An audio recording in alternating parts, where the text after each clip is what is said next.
안녕하세요. 저는 지방에서 작게 생활용품 제조업체를 운영하는 50대 남자입니다.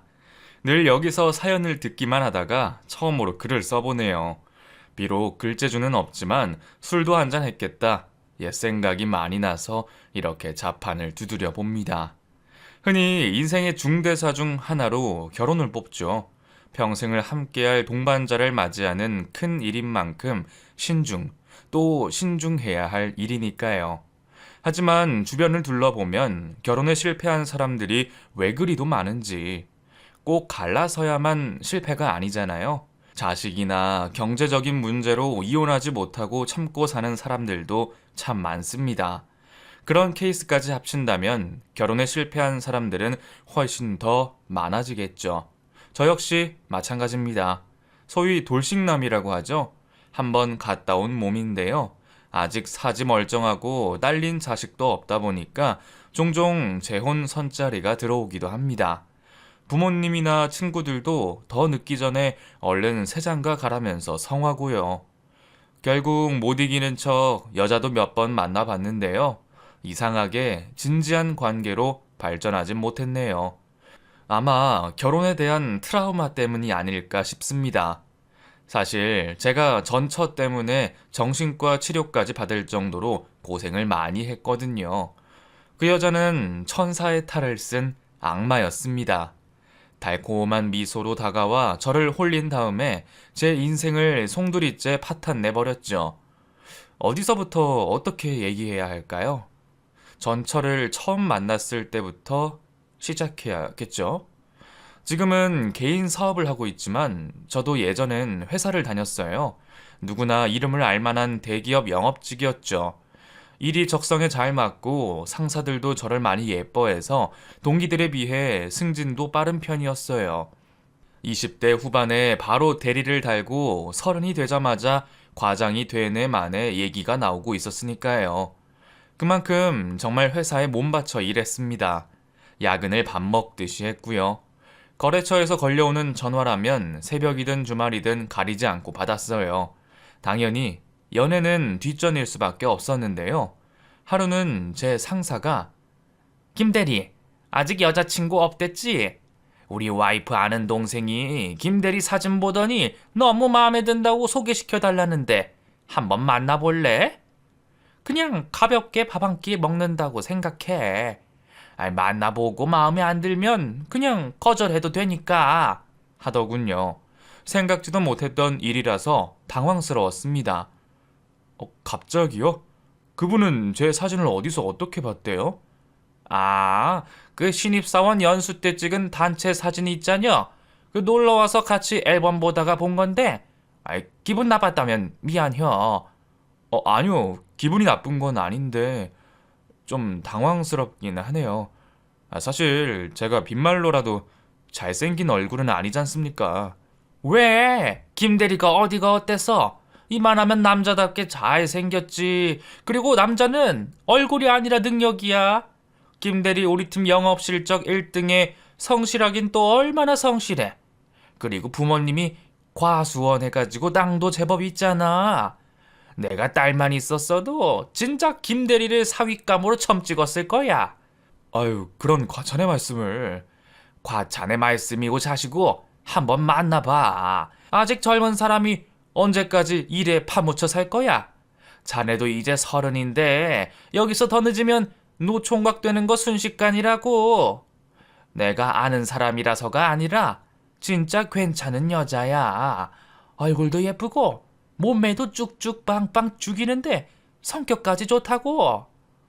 부하 직원의 입장에서 상사의 권유를 대놓고 거절하기가 힘들더라고요. 결국 저는 며칠 뒤 한 카페에서 생애 첫 소개팅을 했습니다. 어찌나 떨리던지 상대 여자가 도착할 때까지 냉수만 3컵을 들이켰던 것 같아요. 심장이 계속해서 두방망이질 치더라고요. 그리고 그런 심장의 두근거림은 상대 여자를 본 순간 더욱 빨라졌습니다. 저기 김상식 씨 맞죠? 오늘 소개팅 하기로 한. 네, 맞습니다. 전 홀린 듯 그녀의 얼굴만 쳐다봤습니다. 사실 상사가 예쁘다고 입이 마르게 칭찬해도 별 기대 안 했는데 말이죠. 하얗고 작은 얼굴에 커다란 눈, 오똑한 코, 앙증맞은 입술까지 정말 어지간한 연예인들도 울고 갈 만큼 예쁘게 생겼더라고요. 제가 좀 늦었나요? 오래 기다리셨어요? 아니요. 저도 방금 왔습니다. 뭐 좀 드시겠어요? 여기 메뉴판이요. 바보같이 말까지 더듬으면서 허둥대는 저를 보던 그녀가 풋 하고 웃더군요. 그러더니 역시 제가 생각했던 그대로네요. 제가 2살 더 어리니까 오빠라고 불러도 되죠? 상식 오빠 하는 게 아니겠어요. 그 순간 전 깨달았습니다. 제가 이 여자를 사랑하게 됐다는 걸요. 맞습니다. 첫눈에 반한 거였죠. 늦게 배운 도둑질이 무섭다고 전 그녀에게 적극적으로 대시했습니다. 그녀 역시 제가 싫지 않은 눈치였어요. 저희는 곧 연인 사이로 발전했습니다. 그녀는 정말 제가 꿈꾸던 완벽한 이상형이었어요.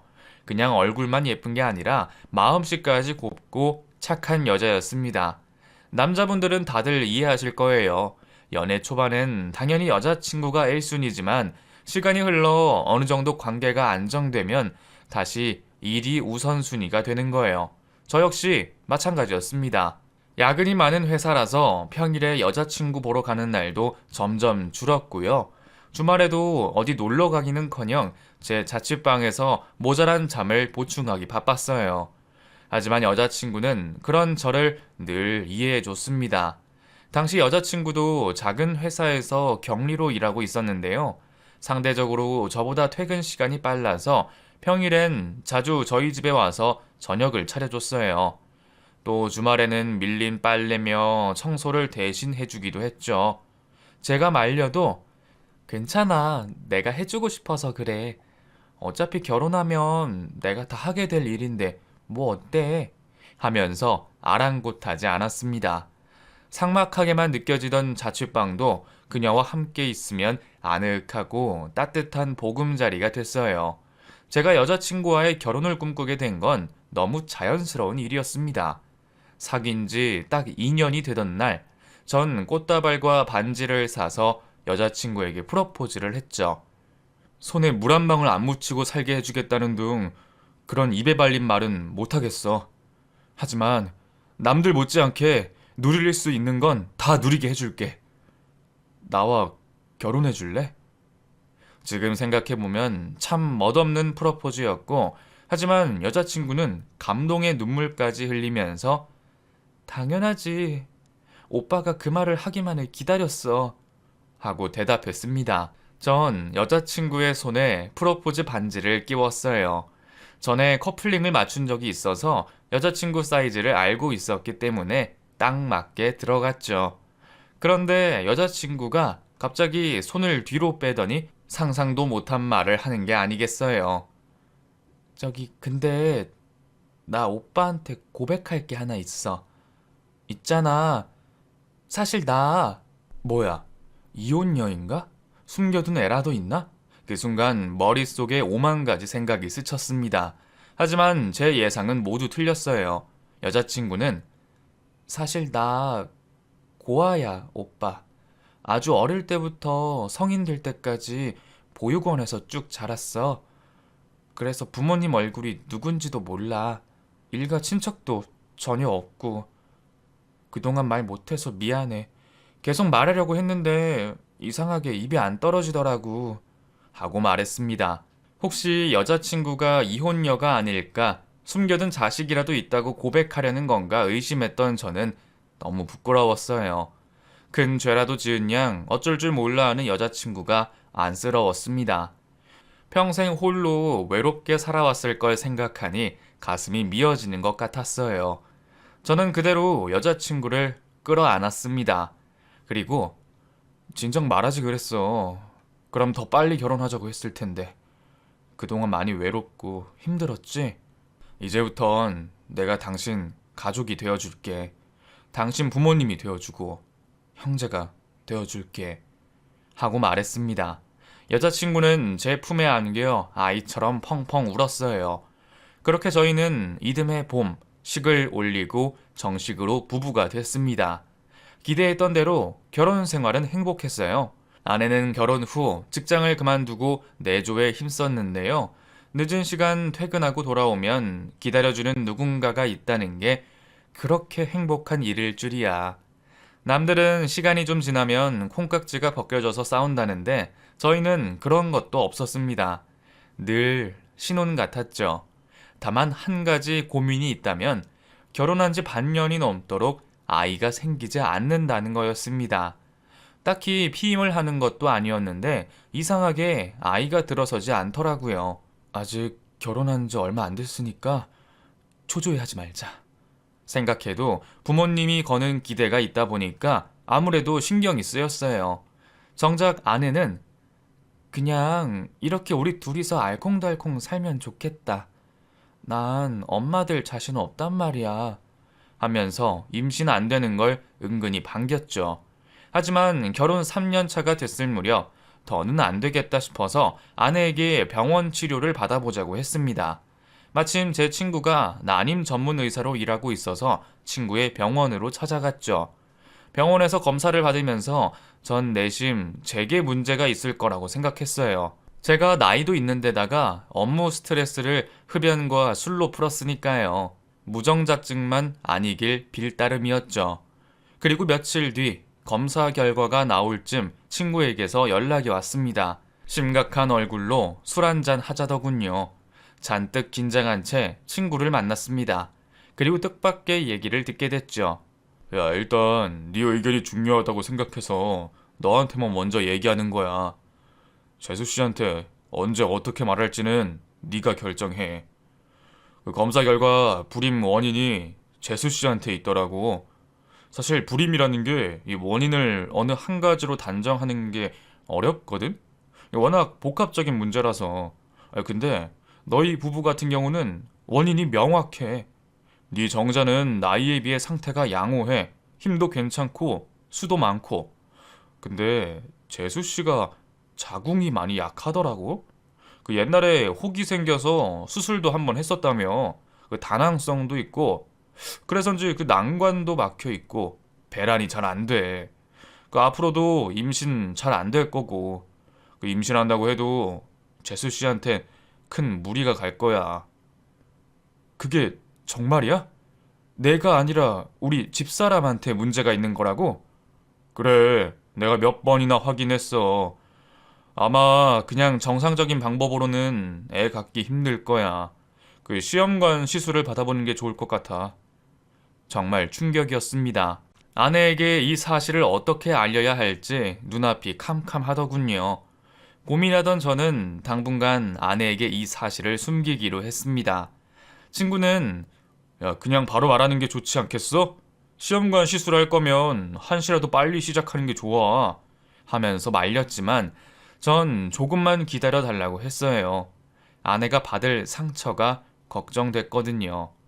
아내는 비록 아이를 원하진 않았지만 안 갖는 것과 못 갖는 건 달랐으니까요. 아내가 여자로서 받을 상처가 걱정됐습니다. 또 손주를 간절히 바라시는 부모님이 아내를 두고두고 원망할 것도 마음에 걸렸어요. 저희 부모님이 아내에게 시집살이를 시키는 건 아니었지만 아내가 고아 출신에 모아둔 돈 한 푼 없이 시집을 왔다는 걸 마뜩찮아 하셨거든요. 굳이 책 잡힐 거리를 더 던져줄 필요는 없다고 판단했어요. 전 친구에게 이 일을 누구에게도 알리지 말아달라고 부탁했습니다. 일단 아내에게는 원인 불명의 난임이라고 얘기했어요. 그 난임 부부의 약 10%는 원인을 찾을 수가 없는데 그게 우리 케이스라고 하더라고. 우선 계속 자연 임신 시도해 보다가 정 안 되겠다 싶으면 내년쯤에 시험관 시술 한번 해보자. 그래, 알겠어. 그동안 나도 조금씩 엄마 될 준비 좀 해봐야겠다. 아무것도 모른 채 해맑게 웃는 아내가 어찌나 안쓰럽던지 그 뒤로 전 아내에게 더욱더 잘하려고 노력했습니다. 하지만 제 노력과 달리 저희 부부 사이에도 조금씩 균열이 생기기 시작했습니다. 아이 문제 때문은 아니었어요. 바로 아내의 사치 때문이었죠.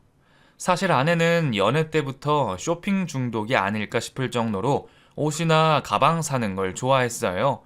월급을 받는 족족 백화점에서 다 써버렸죠. 아내에게 몇 번 좋게 얘기도 해봤지만 소용없었습니다. 아내는 고아 출신이라고 무시를 많이 당해서 그래. 부모는 내가 돈 주고 살 수 없지만 좋은 옷이나 가방은 돈 주고 살 수 있잖아? 그렇게라도 해야 사람들이 좀 덜 무시를 하더라고.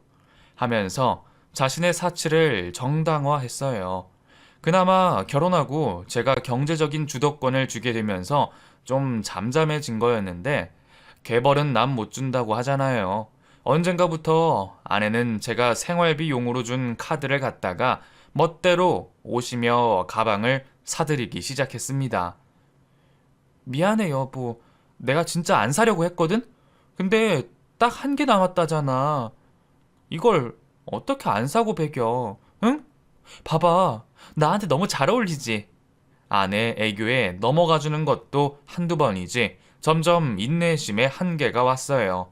카드값이 1,000만 원 가까이 찍힌 어느 날 결국 저도 폭발하고 말았습니다. 당신 미쳤어? 세상에 한 달에 1,000만 원을 쓰는 가정주부가 어딨어? 당신이 재벌집 사모님도 아니고 대체 이게 뭐 하는 짓이야? 그러자 아내도 지지 않고 대거리를 하더군요.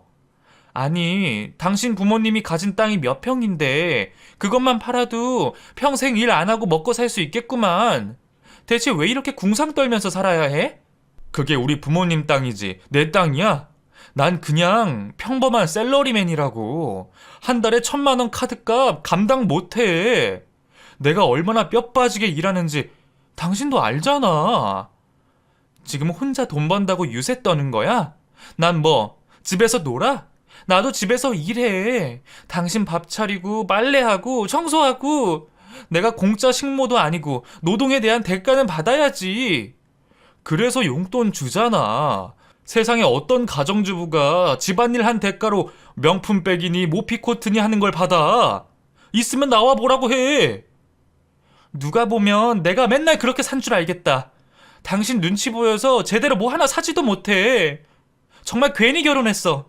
나 혼자 벌어서 나 혼자 쓸 때가 편했는데 대체 내가 왜 결혼을 해서는. 저희 부부 사이의 갈등은 점차 깊어졌습니다. 전 아내를 이해할 수 없었고 아내 역시 저를 이해할 수 없었겠죠. 그리고 그쯤 아내가 좀 이상해지기 시작했습니다. 원래 아내는 집순이였는데 언젠가부터 제가 회사에서 연락하면 늘 바뀌더라고요. 말로는 친구들과 마실 나왔다는데 뭔가 느낌이 좀 이상했죠. 집에서도 늘 핸드폰만 끼고 살았어요. 누구랑 그렇게 연락을 하는지 한껏 상기된 두 볼에 미소 띤 입술. 더는 제게 보여주지 않는 여자의 얼굴이었죠. 느낌이 좋지 않았습니다. 혹시 아내가 바람이 난 건 아닐까 하는 의심을 지울 수가 없었어요. 하지만 어디까지나 제 추측일 뿐 증거는 없었습니다. 아내의 핸드폰이라도 뒤져보고 싶었지만 비밀번호가 걸려 있었죠. 몇 번 풀려고 시도도 해봤지만 번번이 실패했어요. 그러던 어느 날 평소처럼 회사로 출근해 일하는데 이상하게 몸이 무겁더라고요. 아니나 다를까 점심시간 때쯤 되자 열이 나면서 온몸에 오한이 들었어요. 아무래도 몸살이다 싶었습니다. 그쯤 대형 거래처 하나를 따내느라 한 달 넘게 야근하며 강행군을 펼쳤거든요. 너무 무리해서 탈이 난 거였죠. 전 바로 반차를 내고 조퇴했습니다. 하지만 병원에 가지 않고 바로 집으로 향했어요. 그냥 약 먹고 푹 자면 될 거라고 생각했거든요. 아내에게 미리 연락할까 했지만 요즘 사이도 좋지 않은데 괜한 짓이다 싶어 관뒀죠. 지하 주차장에 차를 세우고 바로 집으로 올라갔어요. 그리고 평소처럼 초인종을 누르려는데 뭔가 쎄하더라고요. 여자의 촉 못지않은 남자의 촉이라고 해야 할까요? 전 손의 방향을 바꿔 현관문 키패드의 비밀번호를 눌렀습니다. 그리고 안으로 들어서자마자 충격적인 광경을 목격했습니다. 지금도 그림처럼 눈앞에 생생해요. 거실 소파에서 뒹굴고 있던 발가벗은 두 남녀. 여자는 물론 제 아내였고요. 제 아내와 함께 뒹굴고 있던 놈은 믿을 수 없게도 제 20년 지기 친구였습니다. 초등학교 때부터 지금까지 한 동네에 살면서 한 달에 한 번은 얼굴을 보는 친구였죠. 그 순간 머릿속에서 모든 퍼즐 조각이 맞춰지더군요. 아내를 처음 인사시킨 자리에서 아내에게 눈을 못 떼던 친구놈. 같이 밥 먹을 사람이 없다, 영화 볼 사람이 없다, 온갖 핑계를 대며 신혼집에 자주 놀러 왔었죠. 제가 이 자식 때문에 많이 불편하지? 앞으로는 못 오게 할게. 하고 말할 때마다 아내는 웃으면서 괜찮아. 당신 친구가 내 친구지 뭐. 나도 이제 정수 씨가 내 친구 같아. 말하곤 했죠. 그래서 셋이서 자주 놀고는 했는데 바보같이 전 제 친구와 아내가 눈이 맞은 것도 몰랐던 겁니다. 당신이 왜 벌써 왔어? 회사는? 저를 발견한 아내가 허둥지둥 몸을 일으켰습니다. 그리고 널브러진 옷으로 급하게 몸을 가리며 일어섰어요. 제 친구, 아니 상간남도 함께 주춤거리며 자리에서 일어서더군요. 너무 화가 나면 오히려 침착해진다고 하잖아요. 전 두 년놈을 향해 물었습니다. 도대체 언제부터야? 하고요. 먼저 입을 연 건 상간남이었어요. 한 반년 정도 됐다. 진작 말하려고 했는데 미안하다. 이러면 안 된다고 생각하면서도 멈춰지지가 않더라. 나 지영이 정말 사랑해.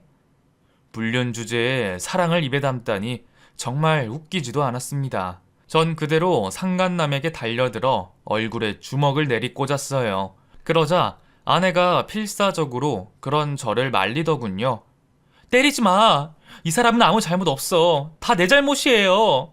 내가 먼저 좋아했으니까 이 사람은 때리지 마. 아내 말 한마디 한마디가 비수가 돼 제 심장에 꽂혔습니다. 저는 당신 미쳤어? 지금 누구 편을 드는 거야 대체? 정말 나랑 이혼이라도 하자는 거야? 하고 소리쳤어요. 그러자 아내는 그동안 말 못해서 미안해. 근데 나 이 사람 정말 사랑해. 당신하고 살면서는 한 번도 느껴본 적 없는 감정이야. 차라리 잘 됐어. 우리 이혼하자. 당신 내 친구랑 바람 펴놓고 대체 뭐가 그렇게 당당해? 미안하다, 잘못했다, 나한테 매달려도 모자란 마당에 뭐? 이혼을 하자고? 아내는 묵묵부답 아무 말도 하지 않았습니다. 입을 꾹 다문 표정이 참 지독하게도 냉정해 보여서 정말 제가 사랑했던 그 여자가 맞나 싶었죠. 아내는 그날 바로 짐을 싸서 상간남과 함께 나가버렸어요. 전 한심하게도 아무것도 할 수 없었습니다. 얼마 후 우편으로 이혼 서류가 날라왔습니다. 이미 아내는 도장까지 찍은 뒤였어요. 소송이라도 걸까 했지만 애도 없는 마당에 굳이 일을 벌려서 뭘 하나 싶었습니다. 괜히 부모님 가슴에 대못만 받게 될 것 같았어요. 결국 저는 아내가 원하는 대로 순순히 이혼해줬습니다. 그 상간남은 초혼에 집에서 금이야 오기야 키운 4대 독자였어요. 그래서 천의 고아 출신의 이혼녀 딱지까지 붙은 아내와는 결코 식을 올리지 못할 거라고 생각했죠. 하지만 무슨 수를 쓴 건지 두 사람은 기어이 식까지 올리고 살더군요. 사랑과 우정을 동시에 잃은 제 기분은 이루 말할 수 없을 만큼 참담했습니다. 밤마다 잠이 오지 않았고 울분으로 가슴이 터질 것만 같았어요. 출근도 간신히 할 정도였으니 일을 잘할 수 있을 리 없었죠. 그래도 먹고 살아야 하니 어찌저찌 버티고 있었는데 그게 결국 독이 되고 말았습니다. 하루는 거래처 직원과 통화를 하는데 도저히 뭐라고 하는지 알아들을 수가 없는 거예요. 늘상 나누던 업무 얘기였는데 이상하게 조금도 이해가 되지 않았습니다.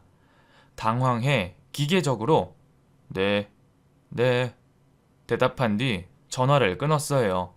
뒤이어 혹시 내가 뭔가 실수한 건 없을까?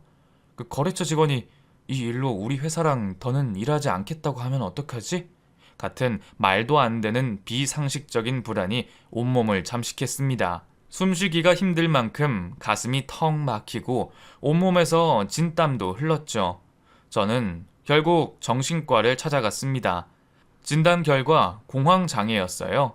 약물 치료를 시작하면서 증세가 호전되기는 했지만 매일 사람들을 상대해야 하는 영업직을 하기엔 무리였죠.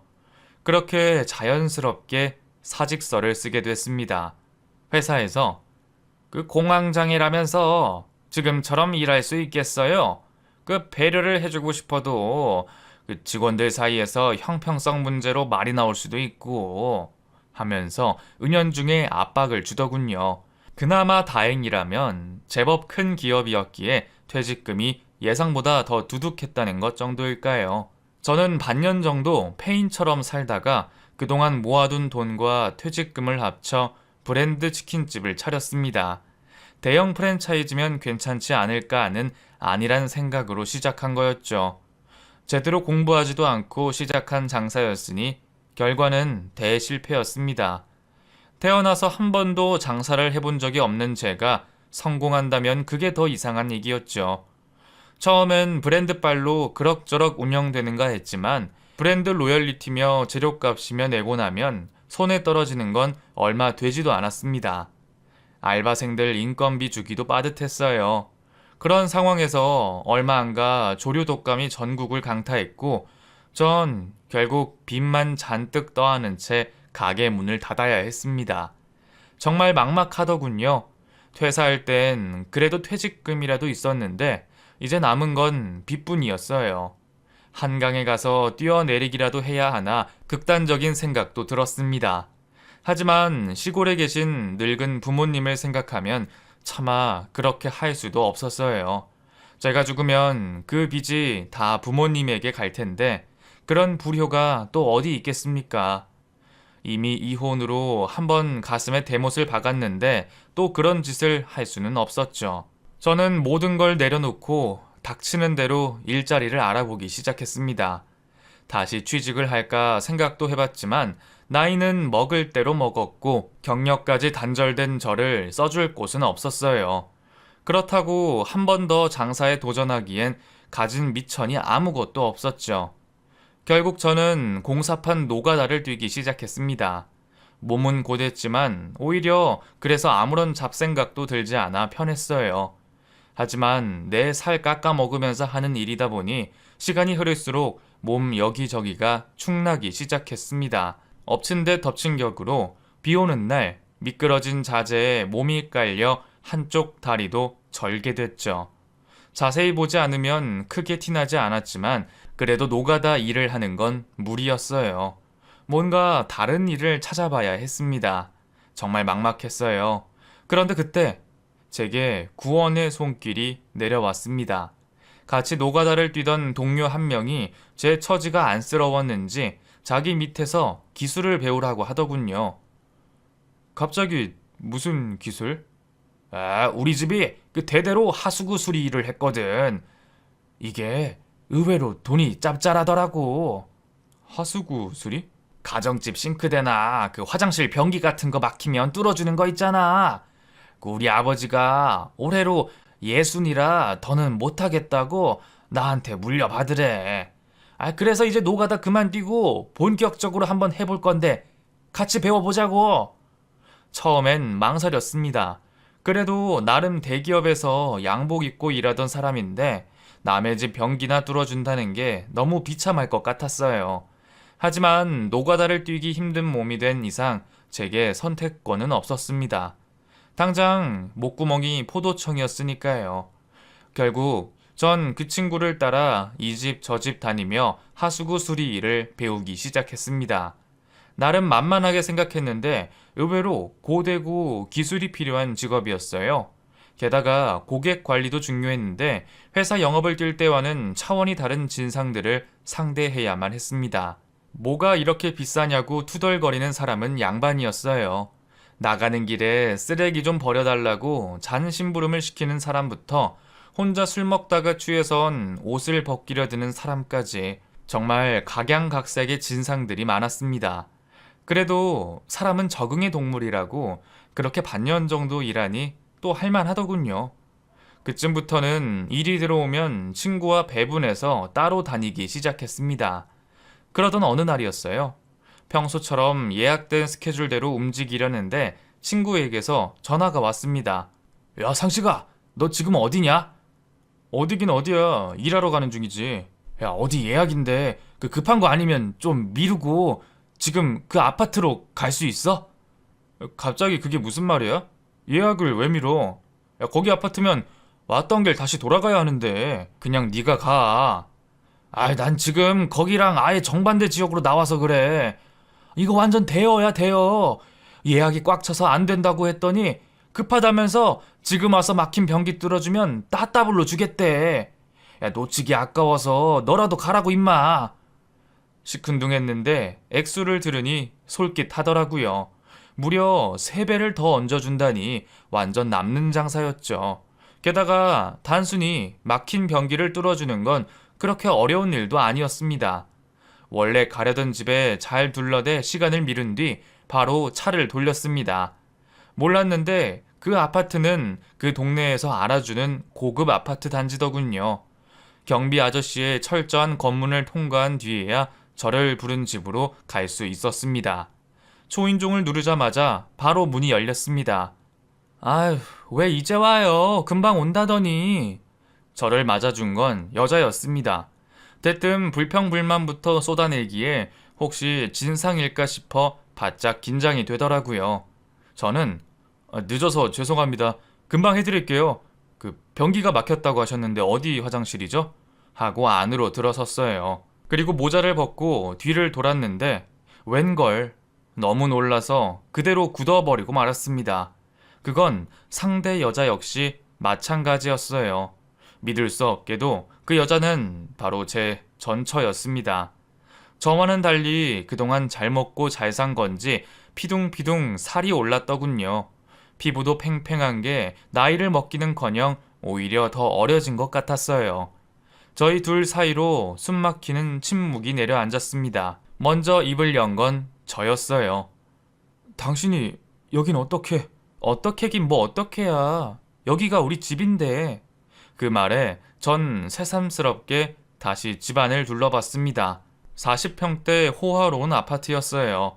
전처와 제가 살던 집보다 훨씬 넓고 화려했죠. 순간적으로 울분이 끓어올랐습니다. 저는 전처와 상간남 때문에 병을 얻고 회사까지 그만뒀는데 정작 두 사람은 너무 잘 살고 있는 것 같았어요. 하지만 이제 와서 뭘 어떻게 하겠어요. 드라마나 영화 속 주인공처럼 시원하게 복수할 방법이 있는 것도 아니고 그냥 얼른 일을 끝내고 사라지는 게 최선이다 싶었습니다. 거실 화장실이 막힌 거지? 여기야? 전 그대로 화장실로 들어갔어요. 그런데 전처는 굳이 그런 저를 뒤따라 들어오더군요. 그리고는 당신 회사 그만뒀다는 얘긴 들었어. 근데 이런 일을 하는 줄은 몰랐네. 남의 집 변기나 뚫고 다니냐? 쪽팔리게? 하는 게 아니겠어요? 그 순간 얼굴에 확 열이 올랐습니다. 남한테 손 벌리는 것도 아니고 사기로 등쳐먹은 것도 아니고 내 밥벌이 내가 하고 있는데 쪽팔리긴 뭐가 쪽팔려?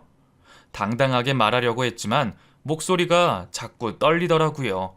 아마 내심 하수구 수리 일을 부끄럽게 여기는 마음이 있었기 때문이겠죠. 전처도 그걸 눈치챈 것 같았어요. 팔짱을 낀 채 흥 하고 비웃더라고요. 그리고는 그래, 뭐 당신이 만족한다면 됐고 얼른 뚫어줘. 오늘 그이 회사 사람들 데리고 온댔어. 과장으로 승진해서 축하 파티 하기로 했거든. 하더군요. 아니나 다를까 주방에선 도우미 아주머니가 부지런히 음식을 하고 있었습니다. 갈비에 잡채, 초밥, 깐풍기, 온갖 호화로운 음식들이 상다리가 부러져라 차려지고 있었죠. 그 꼴을 보고 있자니 기분이 더 진창으로 처박혔습니다. 전 재빨리 변기를 뚫고 얼른 화장실 밖으로 나왔어요. 돈은 계좌로 보내면 돼. 문자 갔을 거야. 그리고 전처의 대답을 듣기도 전에 현관으로 향했습니다. 그런데 그때 제 눈에 벽에 걸린 전처의 가족 사진이 들어왔어요.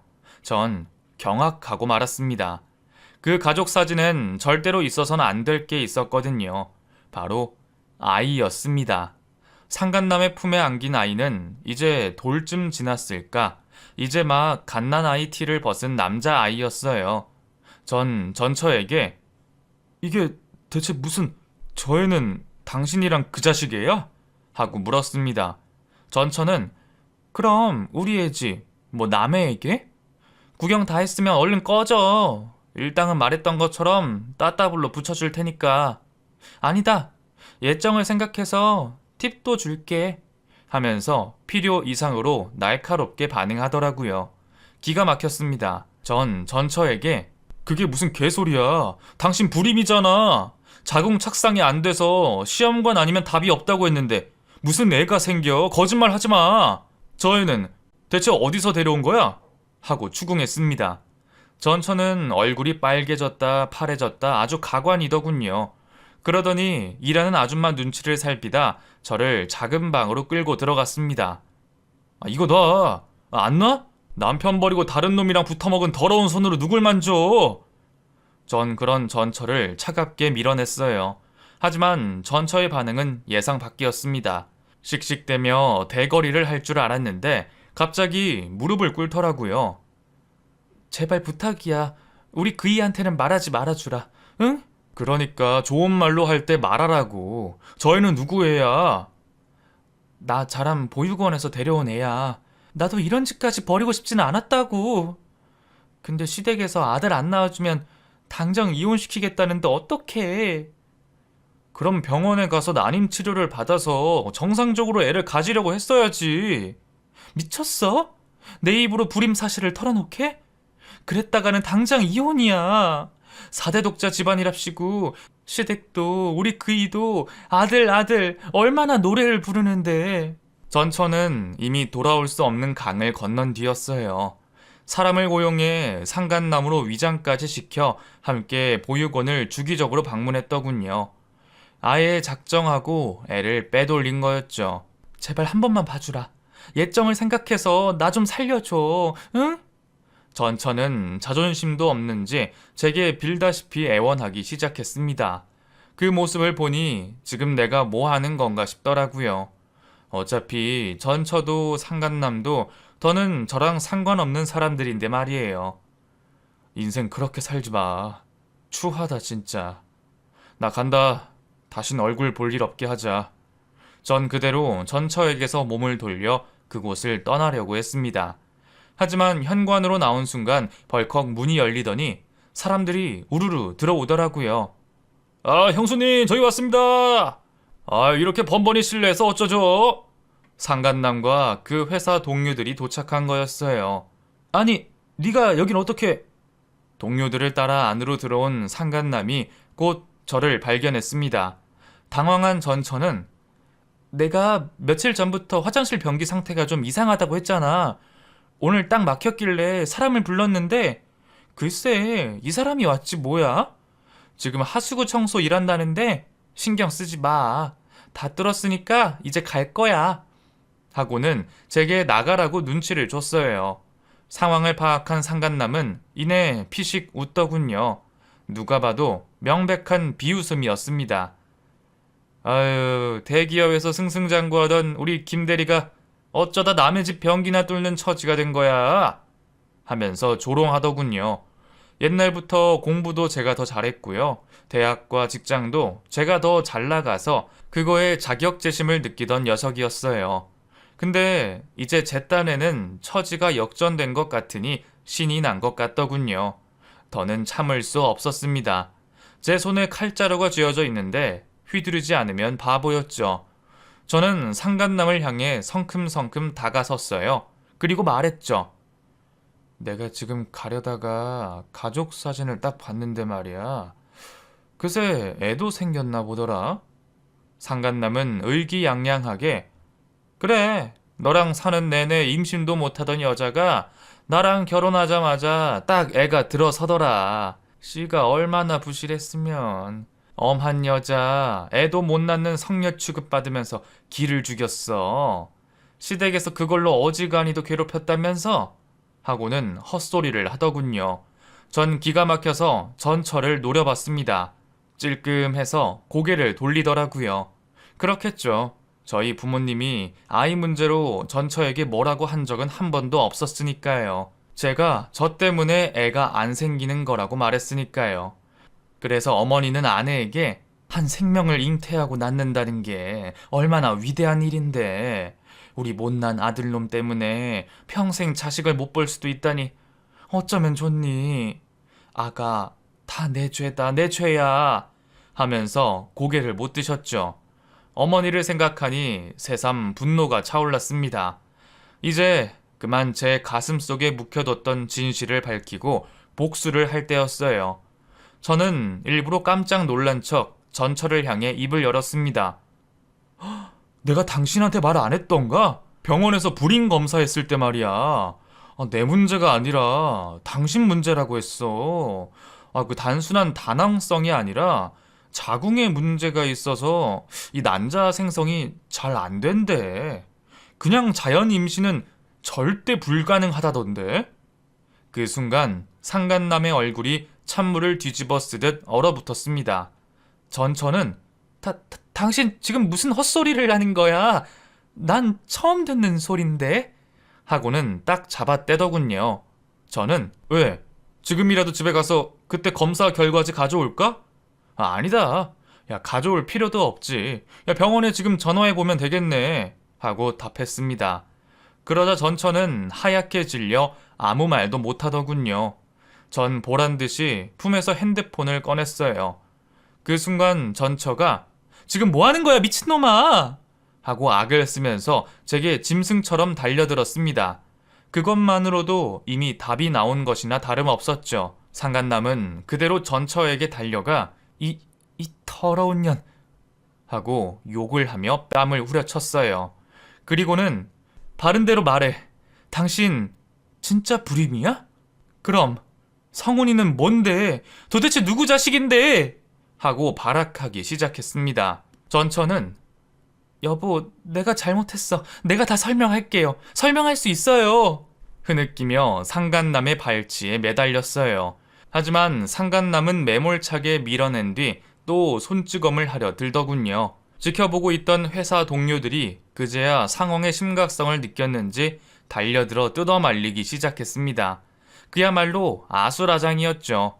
전 그런 상간남과 전처를 뒤로하고 그곳을 떠났습니다. 10년 묵은 채증이 내려가듯 속이 시원했어요. 그 뒤로 전처와 상간남이 어떻게 됐을까 궁금했는데 친구에게 건너 소식을 전해 들을 수 있었어요. 아니나 다를까 결국 갈라섰더라고요. 단순한 이혼은 아니었어요. 그쪽 집안에서 전처를 사기죄로 고소해서 실형이 선고될 것 같다고 하더군요. 상간남이나 그 어머니의 지랄맞은 성정을 생각해보면 당연한 결과였죠.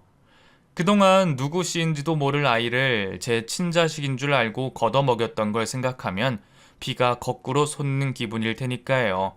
게다가 그때 그 자리에 있던 상간남 동료들이 회사에 열심히 소문을 내준 덕분에 결국 직장까지 그만뒀다고 합니다. 자업자득인 셈이죠. 아이의 행방은 아무래도 마음에 걸려 수소문을 좀 해봤는데요. 원래 있던 시설로 다시 돌아갔다는군요. 안타까운 일이지만 아이의 미래를 위해서라도 더 좋은 부모에게 재입양되는 게 낫다고 생각이 들었습니다. 그 뒤로 아내는 저를 고소하겠다 어쩐다 한동안 난리를 쳤습니다. 나 혼자 잘 먹고 잘 사는 게 그렇게 꼴 보기 싫었니? 이미 볼 꼴 못 볼 꼴 다 보고 갈라선 마당에 왜 이제 와서 그러는데? 나한테 미련이라도 남아있었어? 그래서 그랬던 거야? 혼자 북치고 장구치고 정말 눈 뜨고 봐줄 수가 없었습니다. 하지만 그것도 잠시 곧 연락이 뚝 끊겼어요. 아마 상간남 집안과 법적 소송에 들어가면서 발등에 불이 떨어진 게 아닐까 싶습니다. 그새 전 전화번호를 바꾸고 전처와의 연결고리를 완전히 차단했죠. 해묵은 오랜 악연을 완전히 털어낸 덕분일까요? 그 뒤로 제 인생은 탄탄대로를 달리고 있습니다. 하수구 청소 일을 하면서 모은 돈으로 중국산 생활용품을 싸게 떼다가 파는 일을 시작했는데요. 하다 보니 이건 국내에서 좀 더 질 좋게 만들면 잘 팔리겠는데? 하는 물건들이 몇 개 눈에 보이더라고요. 그래서 대리운전 일까지 하면서 목돈을 모아 과감하게 회사를 차렸죠. 결과는 대성공이었습니다. 각종 오픈마켓에서 불티나게 팔리더니 순식간에 순이익이 눈덩이처럼 불어났어요.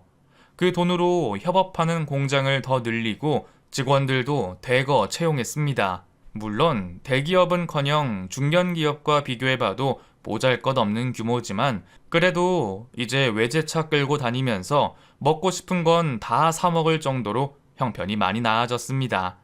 그런데 경제적으로 좀 살만해지니까 우습게도 외롭고 허한 마음이 더 커지더라고요. 저도 어쩔 수 없는 사내 놈인 건지 전 저한테 그렇게 데이고도 때때로 여자의 따뜻한 품이 그립더군요. 그래서 저도 이제 그만 전처와의 트라우마에서 벗어나기 위해 용기를 내보고자 합니다. 늘 거절만 하던 선자리에 한번 나가보려고 해요. 이번에도 결혼까지 이어지지 못할 가능성이 크지만 그래도 움츠린 채로 가만히만 있으면 달라지는 건 아무것도 없으니까요. 지금 힘든 일을 겪고 계신 분들이 있다면 저와 함께 용기를 내셨으면 좋겠습니다. 긴 이야기 들어주셔서 감사합니다. 우리 회사 젊은 직원한테 배운 말인데 요즘은 행복하라는 말 대신 꽃길을 걸으란 표현을 쓴다더군요. 모두 꽃길만 걸으시길 바랍니다.